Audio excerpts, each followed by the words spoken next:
What's up guys, and welcome back to the channel. And in today's video we are going to be discussing some of the best pure striking matchups that you can make in the sport right now. This is not necessarily going to be like pound for pound number 1 versus 2 in the division, like the best versus the best. This is just, in my opinion, the two best strikers, or maybe not necessarily the exact two best strikers, but the two strikers that you could put together and just guarantee a fun fight. You can guarantee a barn burner, a scrap, or you can just guarantee a really high level technical enjoyable fight. Like Peter Yan versus Corey Sandhagen was not a barn burner for the ages, but it was one of the best fights of the last 5 years that I remember watching.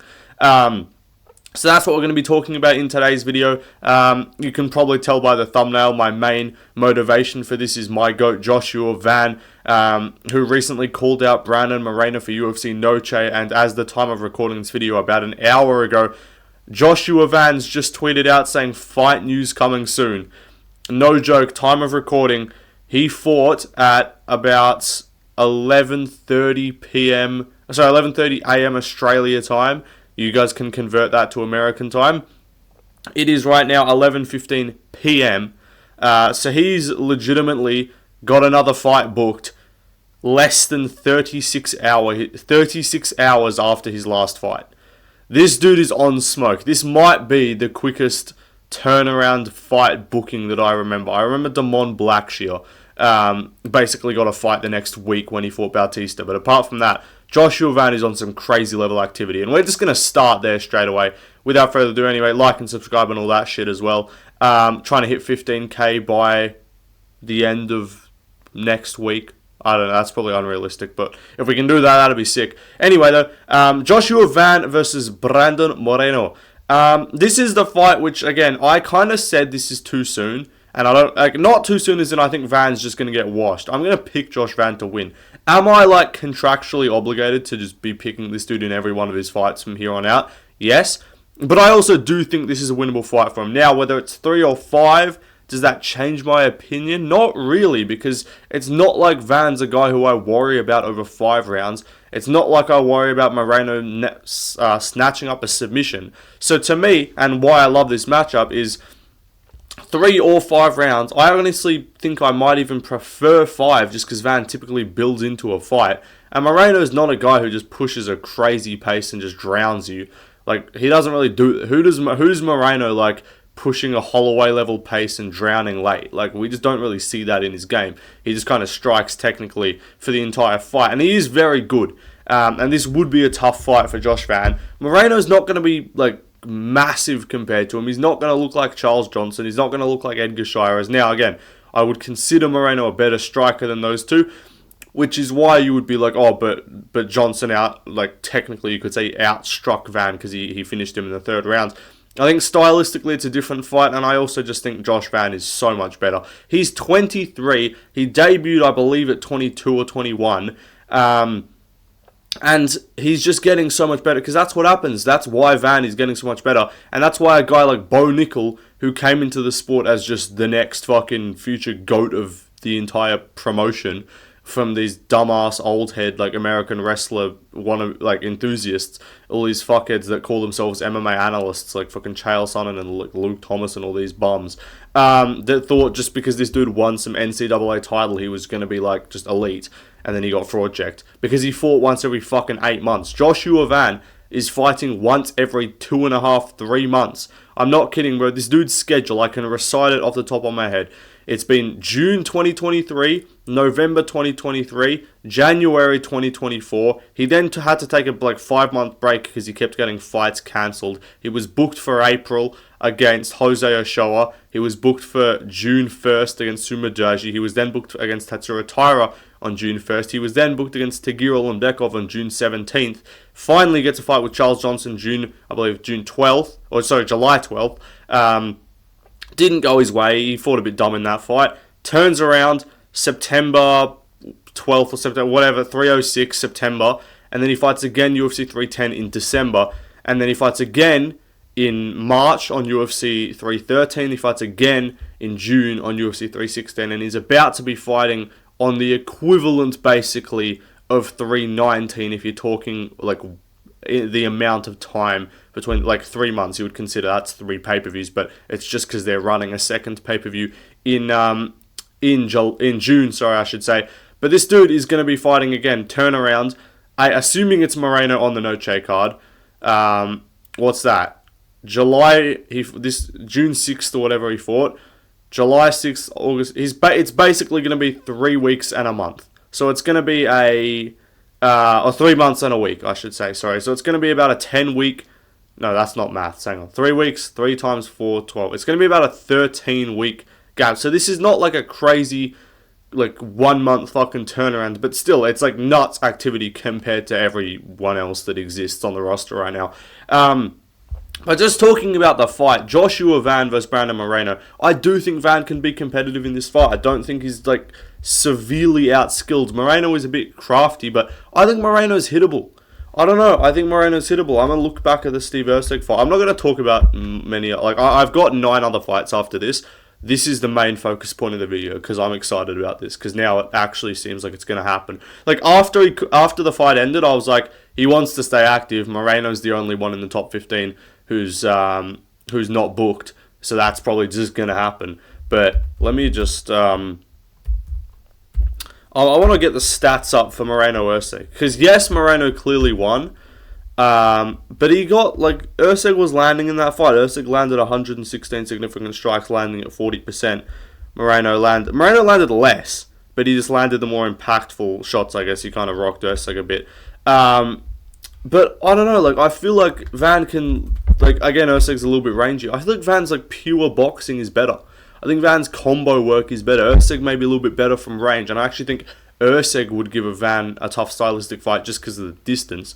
But I don't know, I think Van can do well in this fight. I think Moreno has openings on the feet. He does his weird little guard where his hands are sort of like the little typical kind of Mexican boxing guard. And I just think Van could do well in this fight. And again, 5 rounds, I feel like this is the type of fight where he can rise to the occasion. Again, does he want to get in a hook for hook fucking pocket scrap with Moreno? Does he hold up in a chin battle? Probably not at this stage. Moreno's chin is just a lot more proven. We have seen Van get dropped. But if he fights smart and if he puts together combos well, I do believe he can have a competitive close fight with Moreno. And again, unless he just gets fucking washed and just TKO'd in the first round and just killed, I think if he goes decision in a competitive fight with Moreno, I know there's going to be the people saying too soon, you're rushing him, he's going to lose, it's going to ruin the hype. I don't believe Van's hype goes away.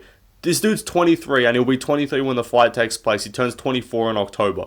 I don't think this dude's hype just disappears if he fucking loses a 48-47 decision to Brandon Moreno on a Noche Fight Night event.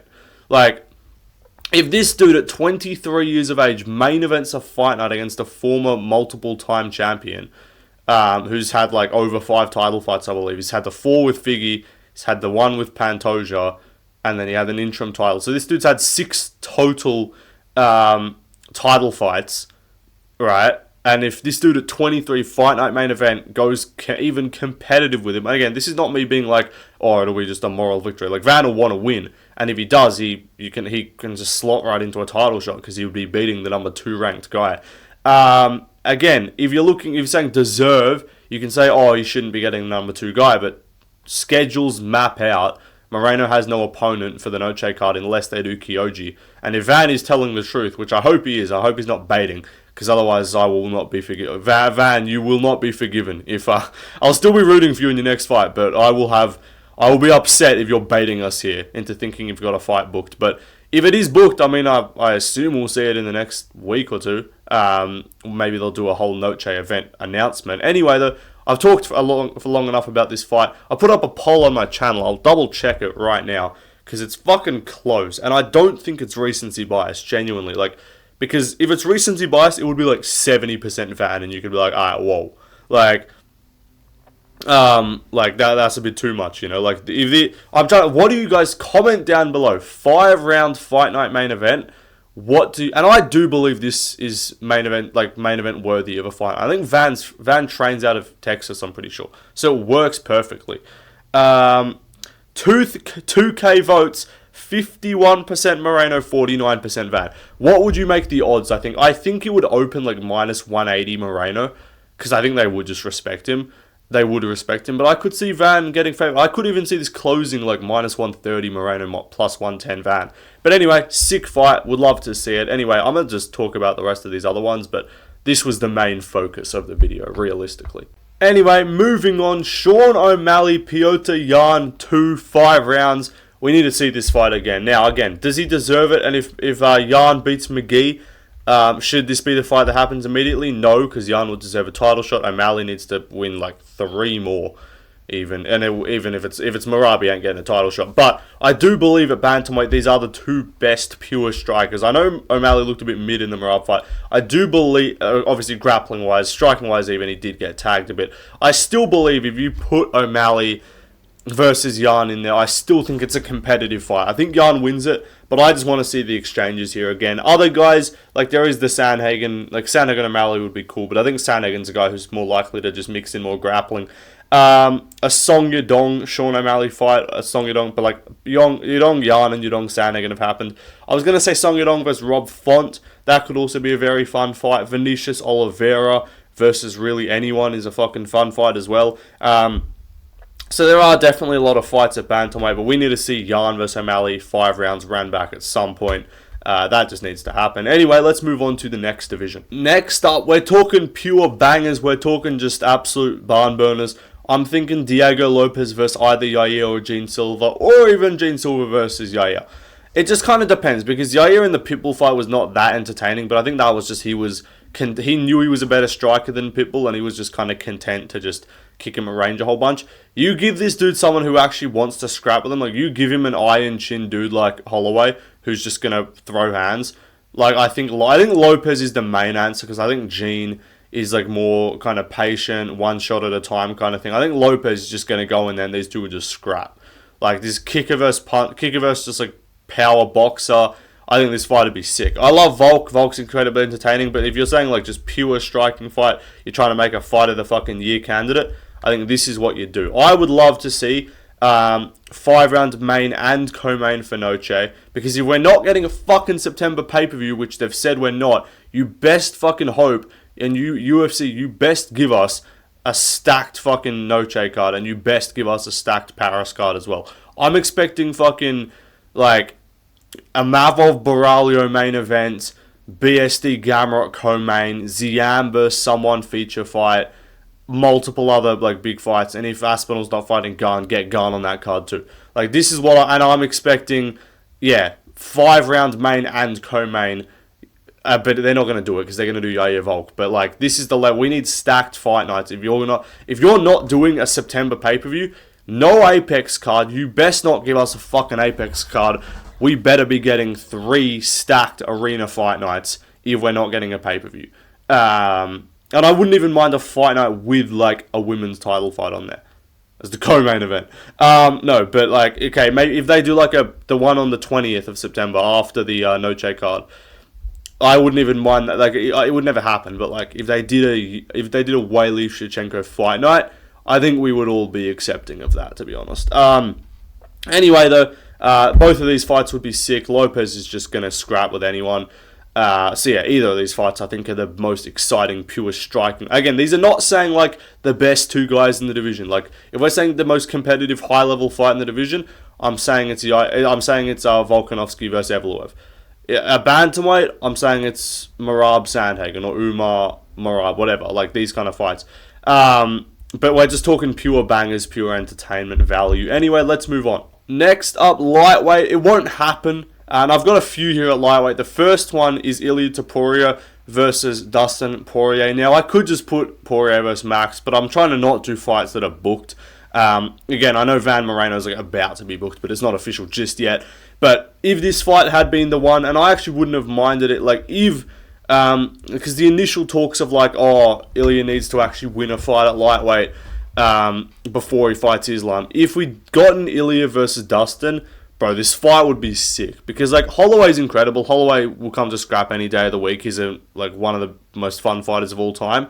I think the style of that fight is, like, Holloway's kind of trying to strike at range a bit more. Ilya's trying to crack him in the pocket. I think you give us Ilia versus Poirier. It's not going to happen now, obviously. If we got Ilia versus Dustin, Bro, the pocket boxing exchanges would be crazy. Like, these two are just gonna scrap in the pocket. I think Ilya to win, but like, bro, can you give me prime? I know we can't do it, but can you give me prime Dustin Poirier, like the Poirier that knocked out Conor versus Ilya right now? Like, that's dream all-time fight, like striking wise. Anyway, though, let's move on because we got a couple more at lightweight. Next up, Dan Hooker, Justin Gaethje. This fight was booked for UFC 313, and we all loved it, and we were all. I'm transitioning this into a Gaethje rant as well. I'll keep it short, but we all wanted this fight at 313. Hooker pulls out, fucks up his hand, all good. Fiziev steps in. We're excited for that fight, but not as much. We just kind of know it's stylistically not going to be as crazy. It was still a great fight, but now I'm hearing Justin, and there's a reason the fight was so hyped, because like, these two are retards. They're just going to scrap, and it's going to be fun as fuck. And now I'm seeing, from whatever fucking page, let me pull this up in a second. I'm going to get this up on my phone right now. What's it called? I'm just looking at more Josh Van shit. Justin Gaethje saying, Ali Abdulaziz's manager told Submission Radio that Gaethje might retire if he doesn't get a title shot after Topuria versus... Fuck off. Hey Justin Gaethje. We're all good. You can go.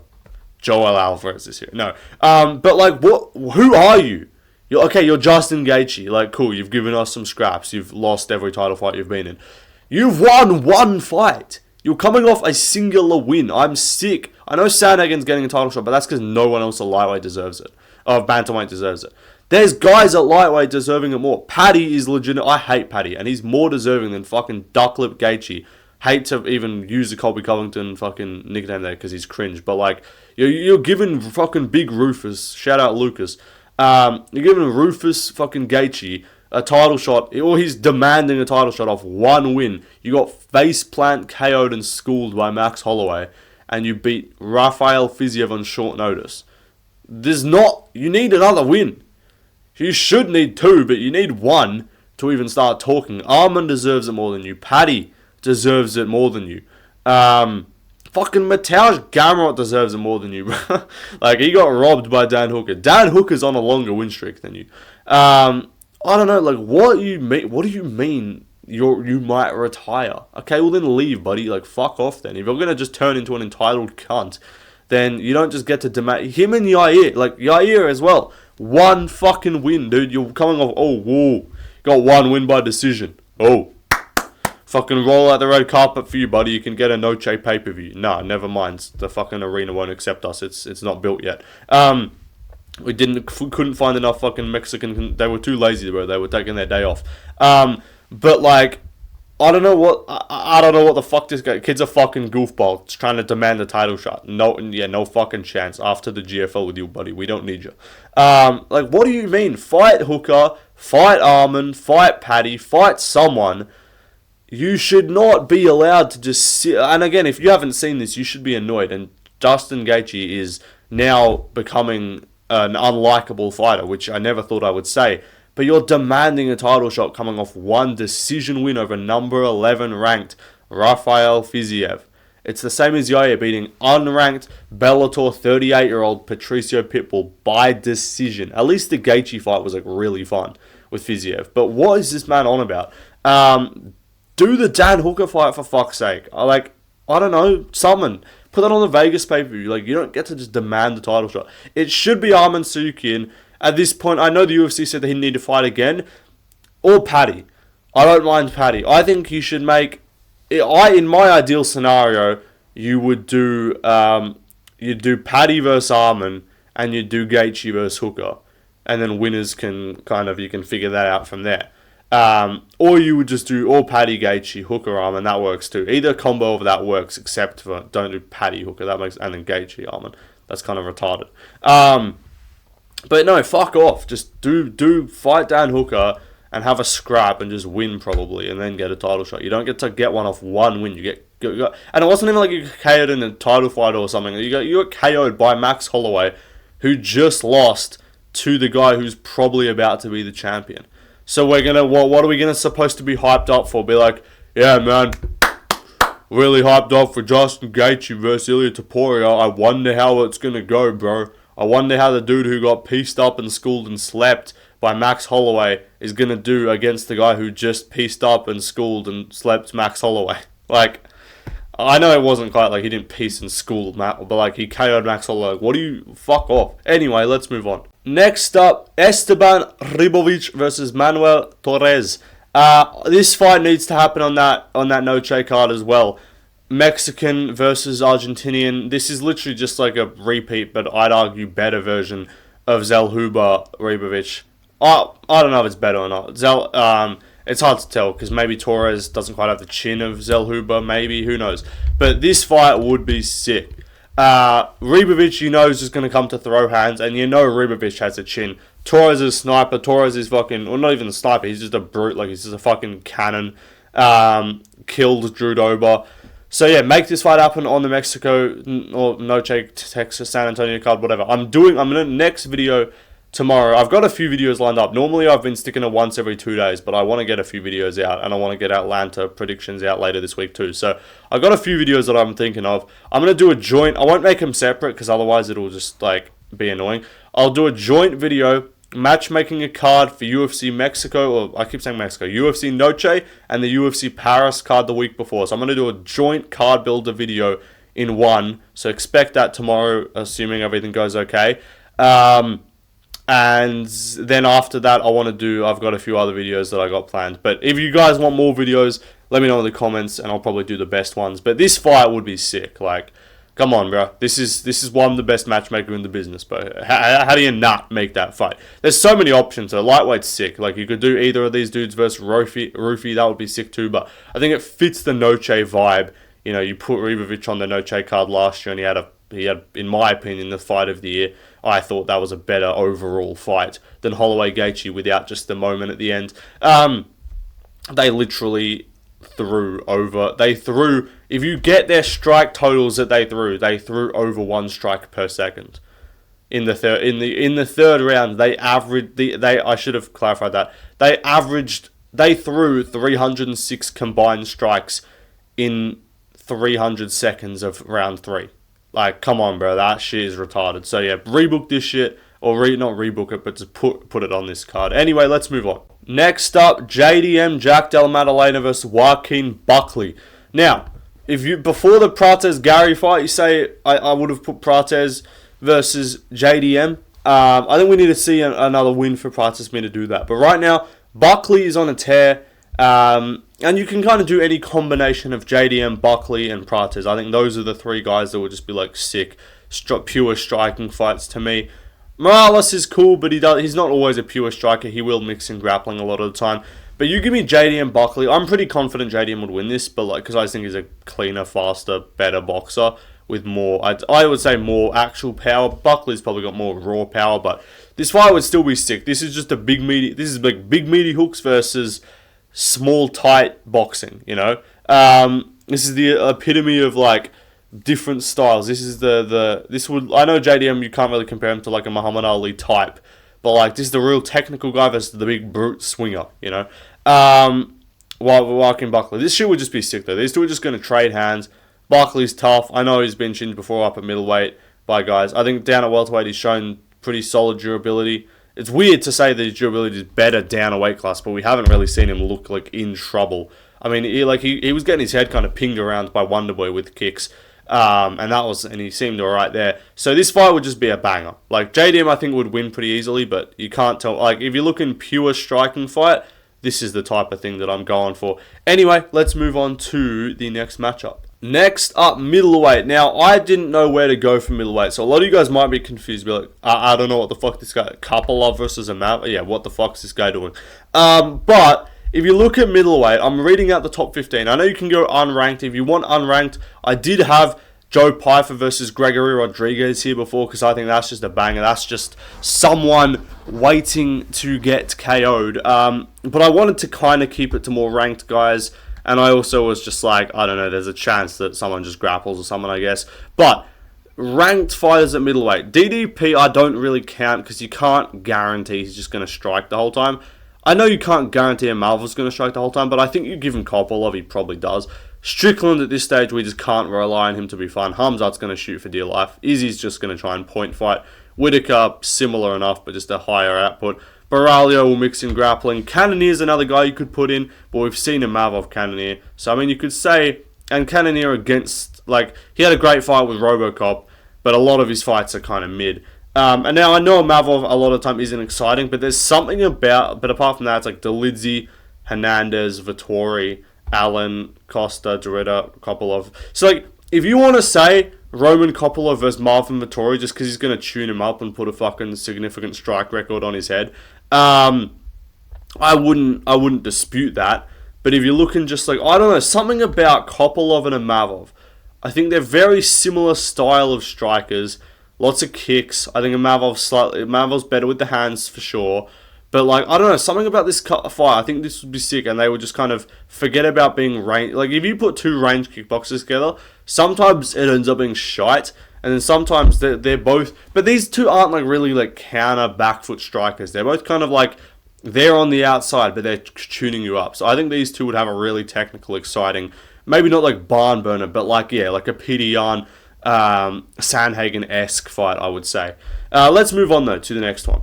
Next up, light heavyweight, pure retardation, Jiri Prohaska versus Khalil Rand. Let's go for that. I think this would be a good fight. Jiri, I'm thinking him and Khalil. Like, this is a banger. Again, we can't really do, I would say Pereira, but, like, okay, we've seen Pereira Jiri, we've seen Pereira Hill, we've seen Pereira versus Roundtree. Carlos Olberg's a plague on the sport. He's boring. Rakic is very inconsistent and can just turn into a fucking counter striker the whole time. Mirzakhanov's cool, but I just don't know if, like, he would stylistically have the best fight. I think you give me Jiri versus Khalil, it's just a fucking car crash, because, like, both of these two are just, like, Bogdan's another one, but Bogdan, I think, just needs to actually be a bit of a higher skill level to actually make it really fun. Like, you could tell me, like, oh, yeah, Trevor Peak versus Justin Gaethje, and it's like, okay, yeah, sick, but, like, the guy needs, like, to actually have the skill level to make it fun, not just be a fun fighter.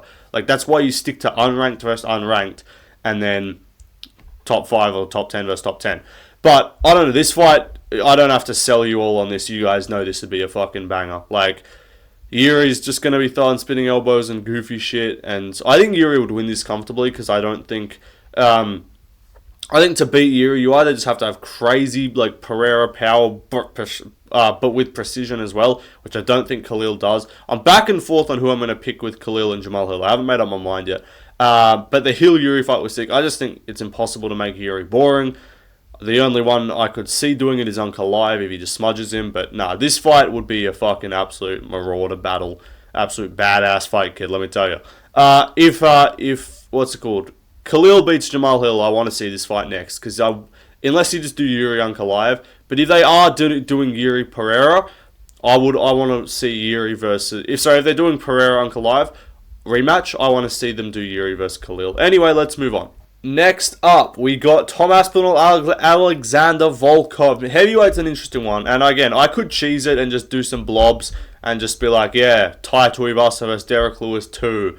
But at this point, I think that would just be sloppy and shit. Like, those two fought when Tai was number 11 and Derek Lewis was not... Believe it or not, they fought when Tai was number 11 and Derek Lewis was, I believe, number 3 in the world. I'm not joking. He was number 3 in the world. I think number 1 was gone, and I think number 2 was Stipe at the time, because it was way back in, like, 2021. And now, Derek Lewis is number 9, and Ty's number 10. So, I mean, it does show an improvement in heavyweight that those two are no longer top 5 fighters, but it's still embarrassing that they're ranked. Again, you can put Pavlovich Aspinall, but that's happened. And the reason I'm not putting Aspinall versus anyone else, really, is because I think everyone else he would just kill in a minute flat. I think Garn, I don't even know he bothers with his striking. I think he would just bulldoze him. But Volkov's a guy who has actually showed improved takedown defense, and so I do think this would end up more on the feet. Would Aspinall win? I do imagine so, but I do believe genuinely Volkov is his hardest fight in the division right now. Not saying much, like Volkov is not a crazy difficult fight for him, but apart from, like, I don't know, Taliesin Teixeira versus, like, fucking Austin Lane or some shit, and just like, okay, cool, we can do the KO, just guarantee a knockout bullshit, but, like, do we need to do that? Anyway, though, that will do it, guys. Like and subscribe. Hope you enjoyed. Drop some more fights that you guys want to see, some absolute badass bangers in the comments. And without further ado, yeah,